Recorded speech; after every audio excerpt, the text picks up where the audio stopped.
শহরতলি থেকে বহু দূরে গড়ে ওঠা এক ছোট্ট জনপদ গঙ্গাধরপুর। দিগন্তজোড়া ফসলের ক্ষেত আর আম কাঁঠালের বাগান দিয়ে ঘেরা এই গ্রামের মানুষগুলো বড্ড সহজ সরল। কাক ডাকা ভোরে লাঙল কোদাল নিয়ে মাঠে যাওয়া, আর সন্ধ্যা নামলেই প্রদীপের আলোয় দিনের হাড় কাঁপানো শীতে যেন জবুথবু হয়ে কুয়াশার চাদর মুড়ি দিয়েছে গঙ্গাধরপুর গ্রামটি। সন্ধ্যা নামতে না নামতেই চারিদিকে ঘুটঘুটে অন্ধকার। হাত বাড়ালে বন্ধুকেও চেনা দায়। কুয়াশার ঘনত্ব এতটাই যে লণ্ঠনের আলো ঠিকমতো ছড়াতে পারছে না। এই গ্রামের শেষ প্রান্তে পুরনো আমলের এক ইদারা বা কুয়ো আছে, যার জল কেওড়া জলের মতো মিষ্টি। গৌরীর বাড়িতে হঠাৎ ফুরিয়ে গিয়েছে খাওয়ার জল। স্বামী ঘরে নেই, তাই বাধ্য হয়ে ভর সন্ধ্যায় কুয়োর পাড়ে এসেছে সে। গৌরী ভয়ে ভয়ে কুয়োর পাড়ে পা রাখতেই তার বুকের ভেতরটা ধড়াস করে উঠল। সে দেখল কুয়োর বাঁধানো পাড়টার ওপর পা ঝুলিয়ে বসে আছে সাদা শাড়ি পরা এক বুড়ি। কে বসে আছে ওখানে? কে রে, জল নিতে এসেছিস? বড় তেষ্টা, তাই না রে? আপনি কি দিদিমা? আপনি এই ভর সন্ধ্যায় কুয়োর পাড়ে বসে আছেন কেন? আপনি তো পড়ে যাবেন। বাড়ি যান না দিদিমা। বাড়ি? আমার তো কোনো বাড়ি নেই রে। এই জলই আমার সব। তুই জানিস না এ জল কার? জল তো কুয়োর, আর এটা তো গ্রামের কুয়ো। এখান থেকে তো সবাই জল নিতে পারে, যেমন করে আমি নিচ্ছি।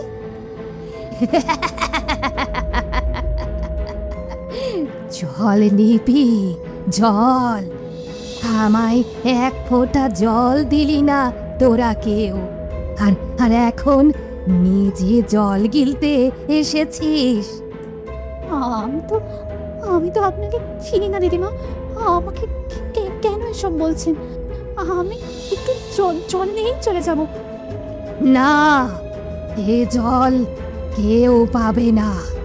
যে জল আমায় বাঁচতে দেয়নি, সেই জল আমি কাউকে ছুঁতে দেব না। এরকম করবেন না। জল না নিলে যে সারা রাত তেষ্টায় মরতে হবে। একটু জল নিতে দিই। তেষ্টায় মরা কেমন সে আমি জানি রে পোড়ার মুখী। হাড়ের ভেতর শুকিয়ে কাঠ হয়ে যায়, গলা দিয়ে যেন আগুন বেরোয়। তুইও বোঝ সেই জ্বালা। ও মা গো, আপনার চৌদ্দ রকম চলছে কেন? আপনি মানুষ না? ইস, তোরা বুঝি খুব মানুষ? তোরা তো অমানুষ। তোরা আমাকে মেরেছিস। জল লাগবে না আমার, আমাকে যেতে দিন। আমি আর আসবো না এখানে। কোথায় যাবি? তাকা তাকা, আমার দিকে তাকা। জল না পেয়ে আমার কি চেহারা হয়েছে দেখবি না? না না না, আমি দেখতে চাই না। আমার যেতে দিন।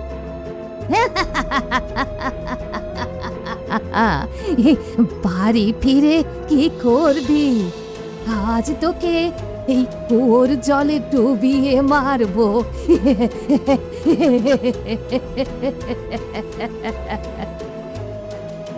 সন্ধ্যার পরে গৌরীর অচেতন দেহটা আবিষ্কার করেছিল গ্রামের লোকেরা। আর এখন মাঝরাত। গ্রামের মোড়ল শ্যামল রায়ের বাড়ির উঠানে হাজির হয়েছে গ্রামের কয়েকজন মানুষ। তাদের সামনে শ্যামল রায় নিজেও উপস্থিত। খড়কুটো দিয়ে আগুন জ্বালানো হয়েছে উঠানে। সবার মুখেই চাপা আতঙ্ক। সাধন, পটল আর গ্রামের কয়েকজন প্রবীণ ব্যক্তি এসেছেন মোড়ল মশাইয়ের কাছে। গৌরীর ঘটনাটা শোনার পর থেকেই সবাই চিন্তিত। গ্রামবাসীদের বুঝতে বাকি নেই গঙ্গাধরপুরের যে ঘটনা শুরু হয়েছে তা সহজে কাটবার নয়। বিষয়টা মোটেই সুবিধের মনে হচ্ছে না সাধন। গৌরী মেয়েটা এমনিতেই শক্তপোক্ত। সে যখন অজ্ঞান হয়ে গিয়েছে তখন নিশ্চয়ই সাংঘাতিক কিছু দেখেছে। আজ্ঞে মোড়ল মশাই, শুধু গৌরী নয়, কদিন ধরে অনেকে বলছে কুয়োর দিকটায় গেলে গা শিরশির করে। আমি নিজেও কাল সন্ধ্যায় ওদিক দিয়ে আসার সময় ভয় পেয়েছি মোড়ল মশাই। আমার মনে হয় সেই বুড়ির কাজ। আপনারা কি ভুলে গেলেন মরার আগে বুড়িটা কেমন ছটফট করতো জলের জন্য? চুপ কর পটল, মরা মানুষের কথা ওভাবে মুখে আনতে নেই। তবে তোর কথাটাও কিন্তু মিথ্যে নয়। আমি তো আগেই বলেছিলাম, বুড়ির রোগটা ছিল বড়ই অদ্ভুত। শরীরে জল জমছিল, আবার গলা শুকিয়ে কাঠ হয়ে যাচ্ছিল। জল দিলেই ফুলে ঢোল হয়ে মরে যেত। তাই তো বারণ করেছিলাম। কিন্তু বৈদ্যমশাই, বুড়ি তো শেষ দিকে পাগল হয়ে গিয়েছিল, শুধু জল দে করে চেঁচাতো। আমরা কি তবে ভুল করলাম? এই ভুল ঠিক জানি না বাবু, আমার জ্ঞানে যা কুলিয়েছে তাই করেছি। তাকে তো বাঁচাতেই চেয়েছিলাম।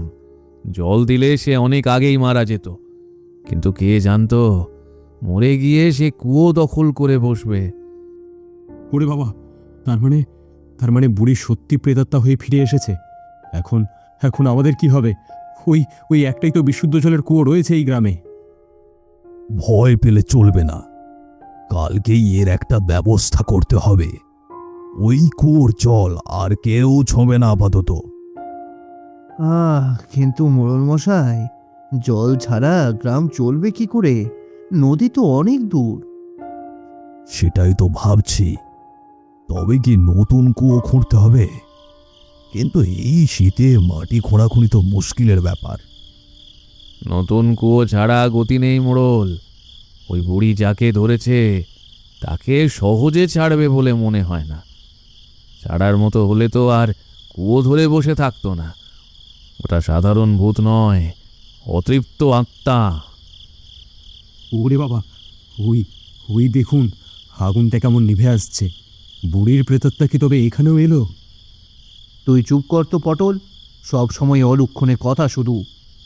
মোড়ল মশাই, আমরা কালই নতুন জায়গায় দেখব কুয়োর জন্য। হ্যাঁ, দেখো তাহলে। গ্রামের পূর্ব দিকের পতিত জমিটায় বোধহয় মাটি কিছুটা নরম আছে। কাল ভোরেই কোদাল নিয়ে লেগে পড়তে হবে, তাহলে কাজ শেষ হয়ে যাবে সন্ধ্যের আগেই। কিন্তু সাবধান, দল বেঁধে কাজ করবি, একা কেউ যাস না। দিনকান ভালো নয়, বুঝতেই পারছিস। আচ্ছা, বুড়ি যদি এখানেও চলে আসে? আবার বাজে বকছিস? দিনের আলোয় ভূত আসে না। কাল ভোরেই কাজ শুরু হবে। যা, এবার সবাই বাড়ি যা। কুয়াশা ঘেরা ভোরে এখনো সূর্যদেব উঁকি দেয়নি। দিনের আলো ফুটতে বেশ খানিকক্ষণ বাকি। গ্রামের পূর্ব দিকের পরিত্যক্ত জমিটা আগাছায় ভরা। মোড়লের নির্দেশে সাধন, পটল আর জনা কয়েক গ্রামের লোক কোদাল হাতে নিয়ে হাজির হয়েছে নতুন কুয়ো খোঁড়ার জন্য। কুয়াশা পুরোপুরি কাটেনি, চারপাশ কেমন ধোঁয়ায় আচ্ছন্ন। সবাই বেশ উৎসাহ নিয়ে কাজ শুরু করেছিল, কিন্তু হঠাৎ করেই কেমন যেন থমথমে হয়ে গেল চারপাশের পরিবেশ। এরপর আবার কুয়াশার ভেতর থেকে এক হাড় হিম করা ঠান্ডা হাওয়া এসে সবার গায়ে লাগে। দিনের বেলাতেও এমন গা ছমছমে পরিবেশ আগে দেখেনি কেউ। ওরে পটল, আর একটু জোরে হাত চালা, এখনো অনেকটা খুঁড়তে হবে। ভেবেছিলাম মাটি নরম হবে, কিন্তু এই মাটি যা শক্ত, কোদাল তো বসতেই চাইছে না। আর একটা গন্ধ পাচ্ছিস, কেমন পচা গন্ধ মনে হচ্ছে না? হ্যাঁ, তাই তো। আশেপাশে কোনো ডোবা নেই, তাহলে এমন পচা গন্ধ আসছে কোথা থেকে? দাদা, আমার কেমন যেন ভালো লাগছে না। কোদালটা মনে হচ্ছে একা একাই ভারী হয়ে যাচ্ছে। ওরে বাবা, ওটা কি? ওই যে গাছের নিচে দাঁড়িয়ে। কাজ করতে এসে আবার ভয়ের গল্প কাঁদছিস? কে থাকবে ওখানে? না দাদা, ভালো করে দেখো, ওই তো সাদা কাপড় পরা। কাজ থামিয়ে সবাই দেখল কুয়াশার আড়ালে একটা গাছের নিচে দাঁড়িয়ে আছে জরাজীর্ণ এক অবয়ব। সেই বুড়ি যেন আগুন ঝরছে তার চোখ দিয়ে। নতুন কুয়ো করছিস তোরা? বলি, আমার জল খেয়ে তোদের পেট ভরলো না? ওরে বাবা গো, ভূত! এদিকে এদিকে সত্যি ভূত! আমাদের কাজে কেন বাধা দিচ্ছ দিদিমা?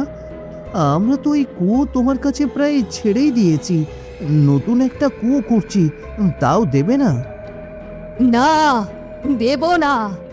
এই মাটিও আমার, এই জলও আমার। তোরা কেউ পাবি না, কেউ না। চল চল চল, পালাই দাদা।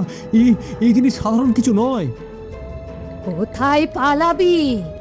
যেখানেই যাবি সেখানেই আমি থাকবো। জলের তেষ্টা কাকে বলে তোরা বুঝবি। ওরে বাপরে, মুড়ি তো আমাদের মেরে ফেলবে গো। পালা পালা, বুড়ির দিকে তাকাস না। সোজা সোজা মোড়লের বাড়ি চল, শিগগিরই শিগগিরই মোড়লের বাড়ি চল, পালা পালা।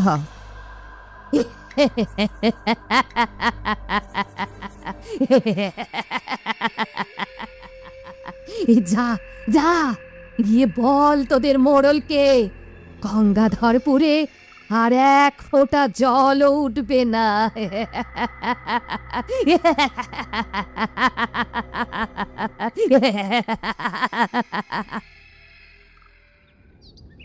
বিকেল গড়িয়ে সন্ধ্যা নামার মুখে নিবারণ বৈদ্যের ছোট ওষুধ দোকানের সামনে রীতিমতো জটলা পেকেছে মানুষে।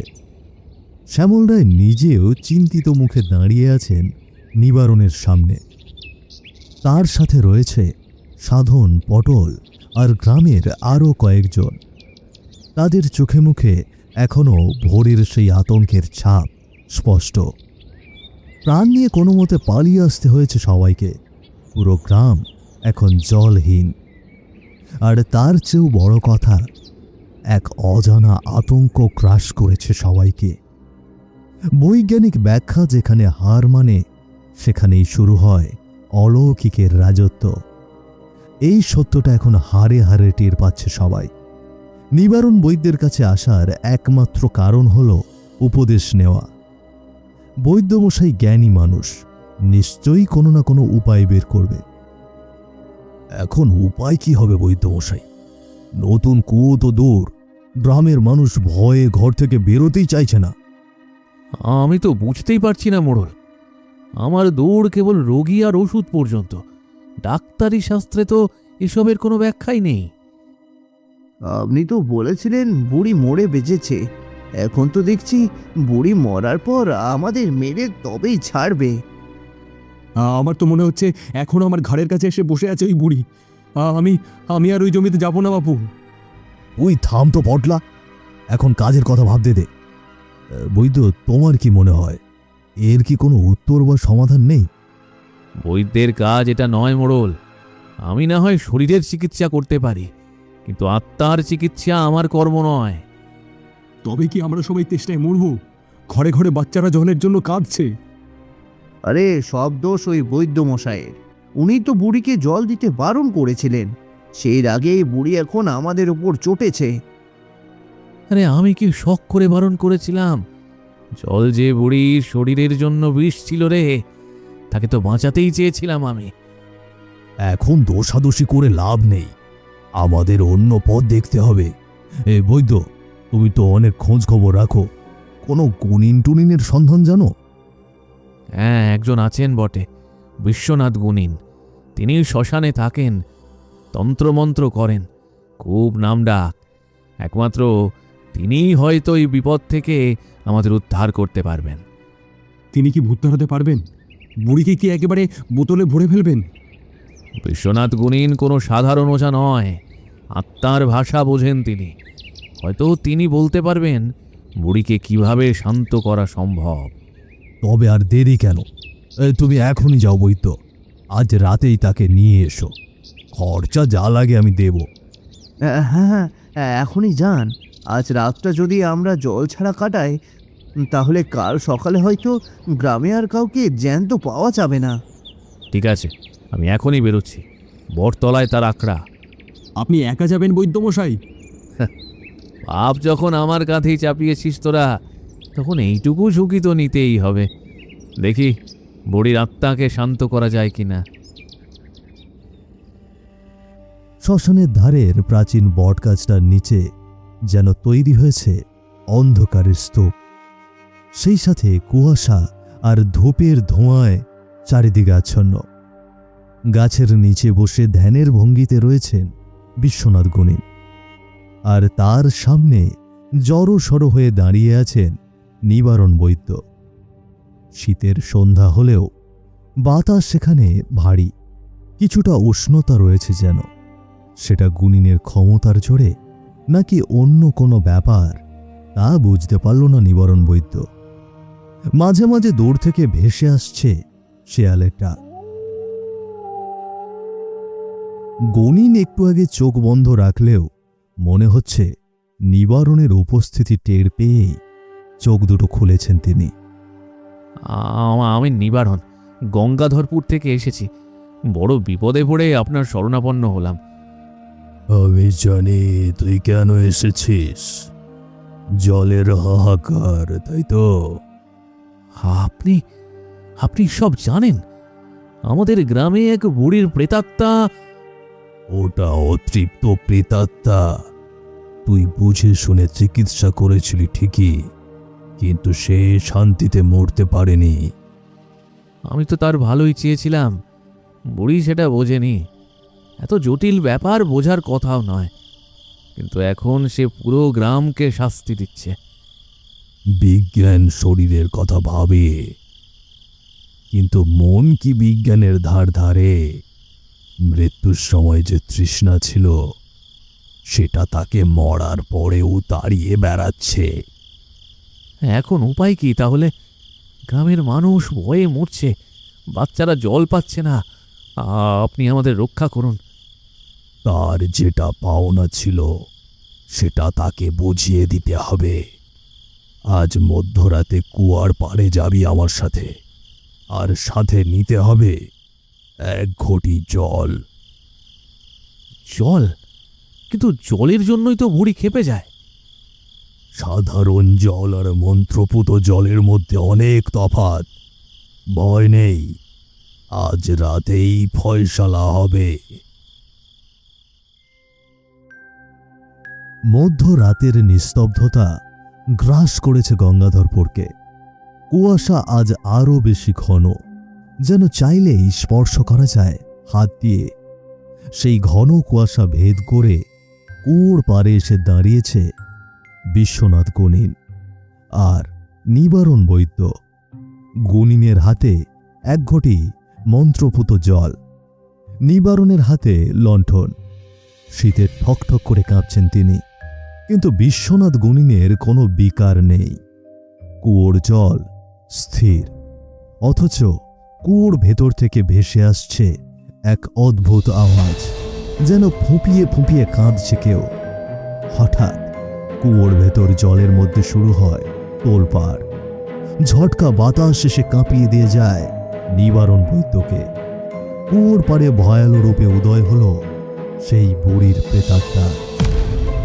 চোখ দুটো যেন এক একটা জ্বলন্ত কয়লার টুকরো। তোরা আবার এসেছিস? বলি তোদের সাহস তো কম নয়। আমার জল নিতে আবার এসেছিস? না, আমি জল নিতে আসিনি। আমি এসেছি তোমায় দেখতে। মিথ্যুক! তুই সেই বৈদ্য না? আমাকে 1 ফোঁটা জল দিসনি তুই। আমাকে তিলে তিলে মেরেছিস তুই। আজ আমি তোর রক্ত জলের মতো গিলে খাবো। হে, থামো, অনেক হয়েছে। আর কতদিন এই কুয়ো দখল করে রাখবে? কে তুই? গুণিন বুঝি? তুই আমাকে আটকাতে পারবি না। আমার তেষ্টা কেউ মেটায়নি, আমিও তাই কারো তেষ্টা মেটাবো না। তোমার তেষ্টা জলের জন্য নয়, তোমার তেষ্টা আসলে একটু যত্নের। এরা অবুঝ, এরা বুঝতে পারেনি। নিবারণ তোমাকে বাঁচাতে চেয়েছিল, সে মারতে চায়নি। কি বললি তুই? বাঁচাতে চেয়েছিল। তবে কেন আমি শেষ সময়ে একটু জল চাইলাম আর সবাই মুখ ফিরিয়ে নিল? আমার ভেতরটা তো জ্বলে যাচ্ছিল রে। আমাকে মাফ করে দাও। আমি কেবল তোমার রোগটা দেখেছি, শেষ সময়ে তোমার কষ্টটা বুঝিনি। জল দিলে তুমি আরো আগে মারা যেতে, কিন্তু জল না দিয়ে যে তোমায় আরো বড় কষ্ট দিয়েছি তা আমি সত্যিই বুঝতে পারিনি। আমার যে বড় কষ্ট, গলাটা এখনো শুকিয়ে আছে, মরে গিয়েও শান্তি নেই। এই নাও জল। গ্রামের মানুষ তোমার ক্ষতি চায়নি, তুমি এই জল গ্রহণ করো। তুই তুই আমাকে জল দিচ্ছিস? কেউ তো দেয় না। গ্রামের মানুষ তোমার সত্যিই ক্ষতি চায়নি, কিন্তু তোমার রোগের জন্যই বাধ্য হয়েছিল জল না দিতে। তুমি তাদের ক্ষমা করো। ঠিক আছে, যদি সত্যিই তাই হয় তাহলে আমি সবাইকে ক্ষমা করে দিচ্ছি। আমার আমার জল আর লাগবে না। এতদিনে কেউ যে আমাকে জল খেতে দিল, এতেই আমার তেষ্টা মিটেছে। আমার আর কোনো রাগ নেই রে। আমি চললাম। তুমি চলে যাচ্ছ? কুয়োর জল আমি তোদের দিয়ে গেলাম, কেউ যেন আর তেষ্টায় না থাকে। ধীরে ধীরে পাল্টে যেতে লাগলো বুড়ির সেই ভয়ালো চেহারাটা। শান্ত হয়ে এলো জ্বলন্ত চোখ দুটো। সবসময় মেজাজে থাকা বুড়ির মুখে এবার ফুটে উঠল তৃপ্তির হাসি, যা বহুদিন কেউ দেখেনি। ঘন কুয়াশার আড়ালে মিলিয়ে গেল বুড়ির অবয়ব। অবশেষে মোচন হল গঙ্গাধরপুরের অভিশাপ।